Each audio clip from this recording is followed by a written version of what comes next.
बिस्मिल्लाहिर्रहमानिर्रहीम, अस्सलामुअलैकुम। MS18 news के साथ मैं हूँ रिया चौधरी। बुलेटिन में शामिल करते हैं आज की अहम खबरें।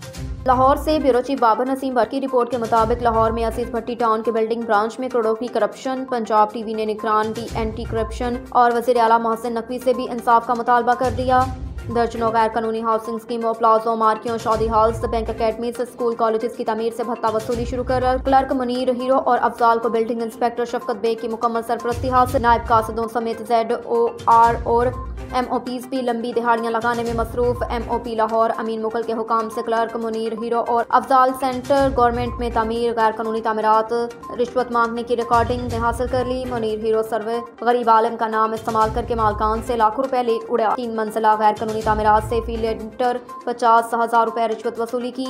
DG एंटी करप्शन और सिटी लोकल गवर्नमेंट ने भी चुप साध ली। सर्वे गरीब आलम के क्लर्क मुनीर हीरो और अफजाल को सादा लो अवाम को ब्लैकमेल करने के अहकाम जारी कर दिए। असीस भट्टी टाउन पंजाब न्यूज़ के ब्यूरो चीफ ने बिल्डिंग इंस्पेक्टर को गैर कानूनी तामीरात का सर्वे करवाया और शफकत बेग ने उनसे रिश्वत हासिल कर ली। DG anti corruption region Lahore सख्ती से नोटिस दें। लाहौर की गैर कानूनी तामीरात के खिलाफ फौरी कार्रवाई की जाए। अवाम ने मुतालबा किया कि मुनीर हीरो और अफजाल समेत शफकत बेग को फौरी तौर पर बदर किया जाए। Senior advocate Umair Syed Bhatt advocate high court Lahore ने वज़ीर बल्दियात से मुतालबा किया कि इन मुलाजमीन के असासे और गोशवारे चेक किए जाएं। जी भाई नक्शा रुक्शा जमा कराओ, कागज लेके दफ्तर आओ। मेरा भाई सर दफ्तर किधर है? आज ही काम करना है, कल तो काम नहीं मेरा भाई करना। नहीं वो ਤੁਹਾਡੀ ਗੱਲ ਸੁਣ ਕੇ ਦਫ਼ਤਰ ਕਿੱਧਰ ਹੈ? आज कल काम नहीं होना। 3 मंजिला का ਤੁਹਾਡਾ ਬੰਦਾ 15 ਮਰਲੇ ਜਗ੍ਹਾ। ਹਾਂਜੀ 3 ਮੰजिला ਆਈਏ ਕਿੱਧਰ ਆਈਏ ਦੱਸੋ ਤੁਸੀਂ। ਮੈਂ ਨੋਟਿਸ ਦੇ ਰਿਹਾ, ਉੱਤੇ ਸਾਰਾ ਕੁਝ ਲਿਖਿਆ ਹੈ। ਤੇ ਸਰ ਨੋਟਿਸ ਦੇ ਦਿੱਤਾ ਤੁਸੀਂ ਇਹਨਾਂ ਨੂੰ?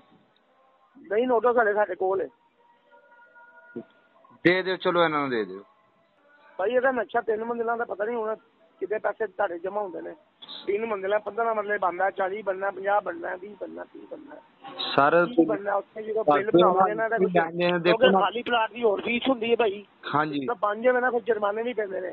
ਉਹ ਜੁਰਮਾਨੇ 50,000 ਪਾ ਦੇਣ, 40 ਪਾ ਦੇਣ, ਲੱਖ ਪਾ ਦੇਣ, ਉਹ ਸਾਨੂੰ ਨਹੀਂ ਪਤਾ। ਮੈਂ ਕਿਵੇਂ ਕਰਨਾ। ਕੱਲ ਰੋਜ਼ਾ ਹੈਗਾ ਤੇ ਉਸ ਹਿਸਾਬ ਨਾਲ ਮੈਂ ਕਹਿੰਦਾ ਅੱਜ ਹੀ ਨਿਬੇੜ ਲੈਣਾ। ਮੈਂ ਹੁਣੇ ਆ ਜਾਣਾ ਤੁਹਾਡੇ ਕੋਲ ਕਹਿੰਦੇ ਉਹਦੇ। ਅੱਛਾ ਇੱਥੇ ਹੀ ਆਣਾ ਤੁਸੀਂ? ਤੇ ਤੁਸੀਂ ਕਿਸ ਟਾਈਮ ਮੁਲਾਕਾਤ ਕਰੋਗੇ? ਇੱਥੇ ਬਾਹਰ ਮੇਨ ਤੇ ਆ ਜਾਓ। ਮੇਨ ਤੇ ਜਿੱਥੇ ਕਹਿੰਦੇ ਅਸੀਂ ਆ ਜਾਂਦੇ। ਮੇਨ ਤੇ ਰੋਡ ਜੋੜੇਪੁਰਾ ਦੇ ਰੋਡ ਤੇ ਹਰਬੰਸਪੁਰੇ ਦੱਸ ਦਿਓ, ਉੱਥੇ ਆ ਜਾਂਦੇ। ਕੱਲ ਦਾ ਕੋਈ ਟਾਈਮ ਰੱਖ ਲਓ ਸੁਬਾਹ ਦਾ ਹੀ। ਨਹੀਂ ਕੱਲ ਛੁੱਟੀ ਹੈਗੀ ਸਰ। ਕੱਲ ਤੁਸੀਂ ਇੱਥੇ ਰਸਤੇ 'ਚ ਆ ਜਾਓ, ਕਿੱਥੇ ਕਹਿੰਦੇ ਵੇ ਨਾ ਗੱਲ ਕਰ ਲਓ। ਮਾਲ ਲੋਡ ਹੈ, ਮੈਂ ਨਿਕਲਣਾ ਅੱਗੂ ਪਿੱਛੇ ਬੜੀ ਜਿਹੜੀ ਹੈ ਨਾ ਉਹ ਅੱਗੇ ਸ਼ਾਮ ਦਾ ਟਾਈਮ ਪਿਆ। ਹਾਂਜੀ ਉਹ ਕਹਿ ਰਹੇ ਨੇ ਵੀ ਸਾਨੂੰ ਮਿਲ ਲਓ ਰੋਡ ਤੇ ਆ ਤੇ। ਸਰ ਇਹਨਾਂ ਨਾਲ ਗੱਲ ਤੇ ਕਰਾਓ। ਜੀ ਬਾਈ ਜੀ ਤੁਸੀਂ ਦੱਸ ਦਿਓ ਨਾ ਕੀ ਖਰਚਾ ਹੈ, ਮੈਂ ਫਿਰ ਉਹ ਅੱਬੂ ਕੋ ਮੰਗਾ ਲੈਣਾ ਪੈਸੇ। ਤੁਸੀਂ ਨਾ ਜਾ ਜਾਓ ਉੱਥੇ ਬਾਹਰ, ਉੱਥੇ ਆ ਕੇ ਕਰ ਲੈਂਦੇ ਆ।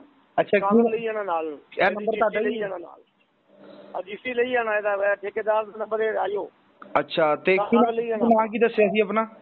ਉਹ ਇਹਦਾ ਨਾਂ ਤੇ ਨੰਬਰ ਲੈ ਲਾ, ਅਸੀਂ ਇਹਨੂੰ ਕੱਲ ਮਿਲ ਲਵਾਂਗੇ। चलो ठीक हो। ओके। अब तक के लिए इतना ही। देखते रहिए MS18 न्यूज़।